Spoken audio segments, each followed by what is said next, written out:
वो अभिषेक मिश्रा और अब आप देख रहे हैं 15 मिनट की गणित।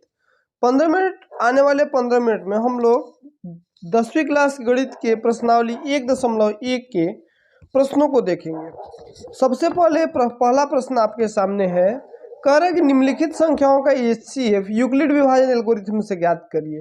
अब यहाँ हमको 3 पेयर दिए हुए हैं, 3 जोड़े दिए हुए संख्याओं के।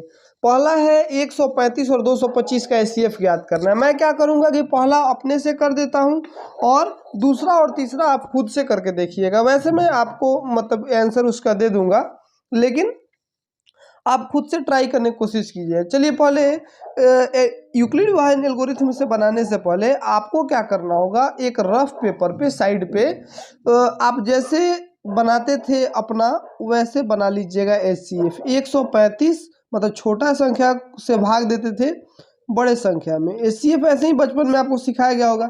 एक बार में 135 से जब आप भाग देंगे तो 225 में से 135 जब आप घटाएंगे तो 90 आएगा। और अब इधर वाले को यहाँ लिखते थे 135, क्योंकि इससे और तो अब है नहीं, तो एक बार में ही लगेगा। 90 से 2 बार में तो 180 आ जाएगा, तो 90 कम 90। अब 135 में से जब 90 घटाएंगे तो बचेगा हमारा 45। अब इस 90 को इधर लाते हैं, जब तक यह 0 नहीं आता तो प्रक्रिया चलते रहती है। तो 45 दूना 90 हो गया हमारा। शेषफल 0 आ गया, तो जो जिससे लास्ट में भाग देते थे वो होता था हमारा HCF। तो HCF बराबर क्या आ गया, 45। अब आपको क्या करना है, यूक्लिड विभाजन प्रमेय का प्रयोग करके इसी को कर देना है। तो हमने किताब का एक उदाहरण भी करवाया था जो सेम टू सेम ऐसे ही होता था, आप उसको भी देख लेते तो ये हो जाता। मतलब पीछे के वीडियो को अगर आपने देखा हुआ है तो आपसे बन जाएगा। पीछे के 2 वीडियोज में हम लोगों ने किताब के बेसिक को और ये उदाहरण को किया है। ये तीसरा पार्ट है इस वीडियो का। आने वाले 15 मिनट में हम देखते हैं कितने सवाल को हम लोग बना पाते हैं। तो 135 पहले आप बड़े वाले को लिखिए 225। 225 कैसे प्राप्त हुआ है, तो यहाँ भाग आपने दिया है, देख लीजिए 135 गुना 1 जोड़ 90। मतलब ए बराबर यूक्लिड विभाजन एल्गोरिथम में क्या होता है, आप लिख लीजिएगा यहाँ पे ए बराबर, माफ कीजिए, ए बराबर BQ प्लस आर। ये हमारा यूक्लिड विभाजन एल्गोरिथम होता है। भाषा तो आप अपने से दे लीजिएगा, मैं आपको सॉल्व करना बस सिखा रहा हूँ। पहले लिख दीजिएगा यूक्लिड विभाजन एल्गोरिथम होता है ए बराबर BQ प्लस आर। तो यहाँ लिखेंगे ए की जगह पे 225 बराबर बी की जगह पे हमने 135 रखा था। 135 गुना 1 और जोड़ 90। अब 135 को इधर लाएंगे, 135 बराबर दूसरा 135 में ही ना भाग दिए हैं, तो 90 गुना 1 और जोड़ करेंगे जो शेषफल आया है। पढ़े थे ना ये यूक्लिड विभाजन एल्गोरिथम, नहीं पढ़े हैं तो पीछे के वीडियो को देखिए, वहाँ आपको समझ में आएगा। 90 बराबर क्या होगा कि अब 45 से भाग दिए तो 45 और गुना 2 और जोड़ 0। अब आप देखिए जब 0 शेषफल आया तो बी का मान यहाँ लिखिएगा, 0 शेषफल प्राप्त होने पर b का मान कितना है, 45 है। b का मान 45 है, अतः HCF बराबर 45। ये हो गया हमारा आंसर। अब दूसरे प्रश्न को देखते हैं जहां 196 और 38,220 का HCF निकालने को कह रहा है। तो मैंने आपका समय बचाने के लिए पहले ही कहा था, मैं साइड में बना दूंगा, आप सिर्फ देख लीजिएगा। 196 से 196 बार में भाग देंगे तो एक ही बार में 0 आ जाएगा। ठीक है, ये आप कैसे भाग देते हैं ये तो आप अपने से कर लीजिएगा, देख लीजिएगा ना, भाग देने तो आता ही होगा आपको। तो मतलब ऐसे HCF निकालना आपको आता, पहली बार में 0 आ गया तो हमारा HCF 196 हो गया पहले बार में ही। इसी बात को यहाँ पे लिख लेना है। तो पहले जैसे पिछले प्रश्न में नहीं लिख पाया था, आप लिखिएगा यूक्लिड विभाजन एल्गोरिथम से ए बराबर BQ प्लस आर होता है। तो 38,220 बराबर 196 गुना 196 प्लस 0 हो गया। तो यहाँ लिखेंगे जब शेषफल एक ही बार में 0 प्राप्त हो गया तो b का मान होता है वो HCF हो जाता था, पिछले क्वेश्चन में भी मैंने बताया। तो यहाँ लिखेंगे शेषफल 0 प्राप्त होने पर b का मान 196 है, अतः इसका और इसका मतलब 196 और 38,220 का HCF 196 होगा। अच्छा, आप परीक्षा में क्या कर सकते हैं, जब बोर्ड एग्जाम देने जाइएगा तो इसको साइड में लिखिए, यहाँ भी ये जो रफ पेपर पे हम काम कर रहे हैं पीछे साइड में, तो ये काम आप सामने प्रश्न के भी कर सकते हैं, ताकि कॉपी चेक करने वाले को ये लगे कि हाँ ये लोग मतलब ये बच्चा अपने से बनाया है ना। तीसरे प्रश्न को देखते हैं। अब तीसरे प्रश्न को देखें तो 867 और 255 हमें दिया हुआ है, तो इसको भी मैंने साइड में बना लिया है। बड़े वाले में छोटे वाले से भाग देते हैं। 255 से 867 में भाग दीजिएगा तो 3 बार में 765 आएगा, शेषफल बचेगा 102। अब इधर वाले को इधर लाएंगे तो 255 इधर आया तो 2 बार में 204 से भाग देंगे, 51 बचा, 51 से 2 बार में देंगे तो 102 आ जाएगा और शेषफल हमारा शून्य आ गया। शेषफल जब शून्य आ गया तो हमारा काम खत्म। अंत में सबसे जो भाग देते हैं वही हमारा एचसीएफ होता है, ये बचपन में सिखाया गया था। अब इसी से तीसरे प्रश्न को मैंने यहाँ पे सॉल्व किया यूक्लिड वाइज एल्गोरिथम से। ए बराबर बी क्यू प्लस आर होता है 867 बराबर 255 गुना 3 जोड़े 102। अब 255 बराबर होगा 102 गुना 2 जोड़ 51 और 102 बराबर होगा 51 जोड़ 2 गुना माफ कीजिएगा जोड़ 0। तो यहाँ लिख देंगे कि शेषफल शून्य प्राप्त होने पर b का मान 51 है, अतः 867 और 225 का 55 का HCF 51 होगा। अब दूसरे प्रश्न को देखते हैं। दर्शाइए कि कोई भी धनात्मक विषम पूर्णांक 6q + 1, 6q + 3 या 6q + 5 के रूप का होता है, जहाँ q कोई पूर्णांक है। यदि आपने उदाहरण वाले वीडियोस को देखा है तो आपसे तो ये प्रश्न खुद ही हो जाना है, लेकिन अगर आप सीधे ये वीडियो देख रहे हैं तो मैं आपको थोड़ा सा समझाता हूँ कि ये प्रश्न कह क्या रहा है। कि ये प्रश्न कह रहा है कि कोई भी एक धनात्मक विषम पूर्णांक ले लीजिए। जैसे मान लीजिए हमने एक विषम पूर्णांक कोई भी ले लीजिए, 21 ले लिया। एक और ले लीजिए कोई भी, जैसे सर हमने 23 ले लिया, और कुछ और लेते हैं तो हमने 25 ले लिया। लाइन से हमने 3 धनात्मक विषम पूर्णांक ले लिया। तो कह रहा है कि इसको दिखाइए कि कोई 6q + 1, 6q + 3 या 6q + 5 के रूप का ही होगा। तो हम क्या करते हैं इस चीज़ को समझने के लिए, यहाँ b का मान 6 दिए हुए है। a बराबर bq + r होता था ना, तो यहाँ b का मान हमें 6 दिया हुआ है और r का मान 1 दिया हुआ है। तो हम इसको देते हैं 6 से भाग अगर देते हैं, b इसी को कहते थे भाजक को, जिससे भाग देते हैं 21 में। तो अब देखिए 6 का 18 आएगा, 6 का 18, ये बच गया कितना, 3 बच गया।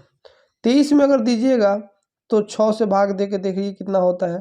6 का 18 है, ये भी होगा, उससे ज़्यादा तो होगा नहीं, ये 5 आ गया। और ये फिर 6 से अगर 25 में भाग दीजिएगा तो 6 चौके 24, 1 आ गया। कोई भी आप धनात्मक विषम पूर्णांक लेके देखिएगा तो ये ही आएगा। फिर अगर आप 25 से आगे 27 लेते हैं तो शेषफल 3 आ जाएगा। समझ पा रहे हैं बात को? और 29 लेंगे तो शेषफल 5 आ जाएगा। फिर आगे 31 लेंगे तो शेषफल 1 आ जाएगा। ऐसे ही 3 5 1 3 5 1 3 5 1 शेषफल आते रहेगा। तो इसको आप लिख सकते हैं 6 गुना 3 प्लस 3, 6 गुना 3 प्लस 5, 6 गुना 4 प्लस 1। अब यहाँ पे आप देखिए, यहाँ भी इसको भी आप 6q + 3 लिख सकते हैं। क्यों? क्योंकि q का मान ही देखिएगा यही, मतलब ये 6q + 3 लिख सकते हैं। यहाँ पे आप करें तो 6q + 5 लिख सकते हैं। यहाँ पे 6q + 1 लिख सकते हैं। यहाँ आप देखिएगा या तो 3 आएगा तो 5 आएगा तो 1 आएगा। ये हमने q क्यों ले लिया? क्योंकि यहाँ पे हमेशा बदल रहा है। जैसे 3 है, यहाँ भी संयोग से 3 आ गया, यहाँ 4 आ गया। ये q का मान बदलते रहेगा। 6 तो फिक्स है, 6 से ही भाग देना, 6 ही रहेगा। और शेषफल भी फिक्स है, या तो 3 होगा ना तो 5 होगा तो 1 होगा। यही तो दिखा देना हमको अब सिद्ध करके। चलिए भाषा इसी को लिखेंगे कैसे ये बस सीख लेते हैं। तो आपको लिखना है कि माना कि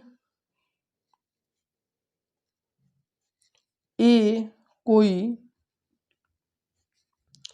धनात्मक पूर्णांक है। ये मान लीजिए कोई धनात्मक पूर्णांक है तथा b बराबर 6। ये b का मान जो यहाँ पे दिया रहेगा वही b का मान लीजिएगा, अपने मन से मत लीजिएगा। b को मानना नहीं है, b दिया रहता है। तो b बराबर 6। तो यूक्लिड विभाजन प्रमेय से, यूक्लिड विभाजन एल्गोरिथम या प्रमेयिका से क्या हो गया, ए के कुल संभव मान, अब आप जानते हैं ए के कुल संभव मान कितने होंगे, तो माने ए बराबर होगा 6q plus 0, 6q plus 1, 6q plus 2, 6q plus 3, 6q plus 4 और 6q plus 5। Sir 6q plus 6q plus 6 तो हो ही नहीं सकता है बाबू, क्यों? क्योंकि आपने पढ़ा था यूक्लिड विभाजन एल्गोरिथम, मैं आपको यहाँ पे सामने रख देता हूँ फिर से, यहीं पर मैं 1.1 है, इसी पे तो पूरा प्रश्नावली बन रहा है। ए बराबर बी क्यू प्लस आर, जहाँ आर जो होगा वो 0 से बड़ा या बराबर होगा और बी से छोटा होगा, तो हमने 0 से बराबर ले लिया सबसे पहला, या उससे बड़ा होगा, अब बी से हमेशा छोटा ही होगा, तो 5 तक हो सकता है, उससे ज़्यादा बड़ा नहीं हो सकता है। तो अब इतना तो देख लो, हमने जब समझाया था पहले शुरू में ये प्रश्न, तभी मैंने बता दिया था कि जब आप विषम पूर्णांक में भाग दीजिएगा तो या तो 1 आएगा, ना तो 3 आएगा, ना तो 5 आएगा, शेषफल बस यही आएगा, 0 आने वाला नहीं है, 2 भी नहीं आने वाला है। सम होगा तब ना 6 से भाग देंगे तो शेषफल 2 आएगा। 6 से भाग देने पर अगर किसी संख्या में शेषफल 2 बचता है तो यानी कि वो संख्या सम संख्या है, या 4 बचता है तभी सम संख्या है, 0 बचता है तभी सम संख्या है, क्योंकि 6 का पहाड़ा आप पढ़िएगा तो उसमें एक भी मतलब कोई भी संख्या उसमें आपको विषम नहीं मिलेगा, और विषम में सम में 2 जोड़िए तो वो भी सम ही प्राप्त होगा, सम में 4 2 जोड़ दीजिए तो भी सम संख्या ही प्राप्त होगा। तो इसी बात को यहाँ पे लिख लेना है। अतः चाहे नहीं, हम जानते हैं कि विषम संख्या में 6 से भाग देने पर, 6 से भाग देने पर शेषफल 1, 3 या 5 ही होगा। 1, 3 या 5 ही को हम जानते हैं, अतः हो गया। अब ये तो होगा नहीं, ये तो हट गया, ये भी होगा नहीं और ये भी होगा नहीं, होगा कौन कौन, 6q प्लस 1, 6q प्लस 2। अतः कोई भी, चाहे अतः हम कह सकते हैं कोई भी, जैसे आपको लिखना हो लिख लीजिए, विषम पूर्णांक 6q प्लस 1, 6q प्लस 3 या 6q प्लस 5 के रूप का होता है।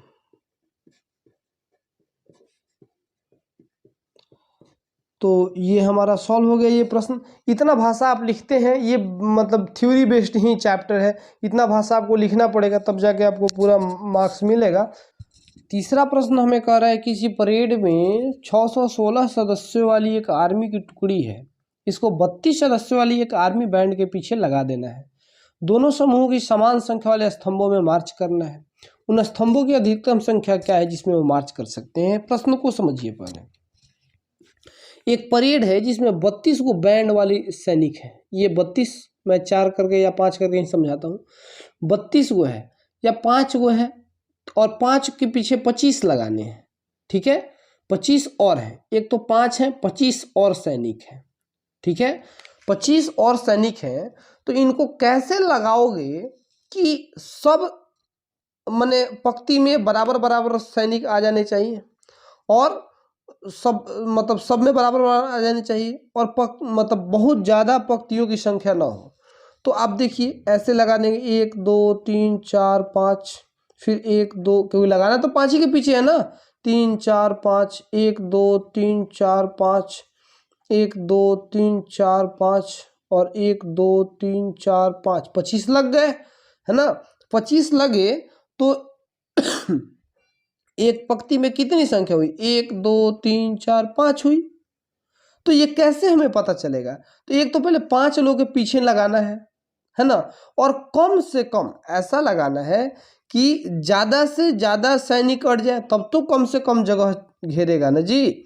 तो 25 और 5 का जब आप HCF निकाल देंगे तो ये 5 आ जाएगा, 5 5 25, ये कट गया। अब जो यहाँ बचता था यही HCF हो जाता था। इसी प्रकार 600, ये अगर समझ में आ गया तो ठीक है, अगर आपको नहीं समझ में आया तो बस आप इतना याद करिए कि जब भी इस तरह का प्रश्न पूछे तो आपको क्या करना है, HCF निकाल देना है। तो आप यहाँ लिखिएगा कि स्तंभों की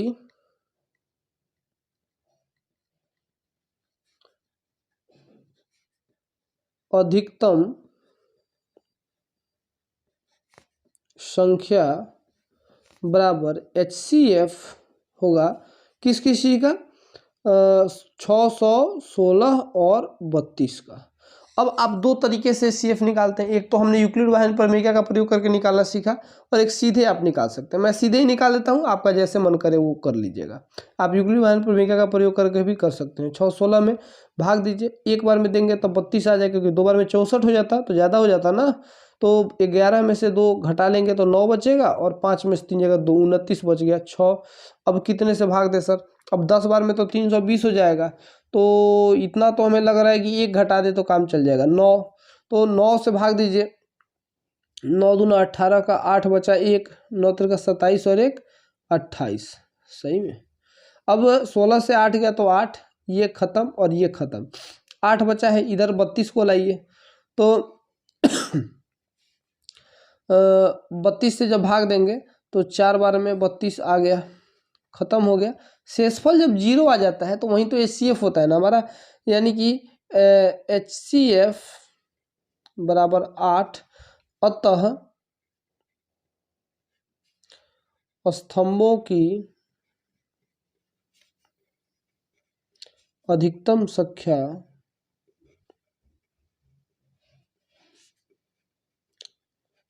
8 होगी। ठीक है, ये हमारा आंसर हो गया। ऐसे आपको बना देना है। तो आज की इस वीडियो में बस इतना ही रखते हैं। अगले 2 प्रश्न बचे हुए हैं, उनको अगले वीडियो में करेंगे। धन्यवाद।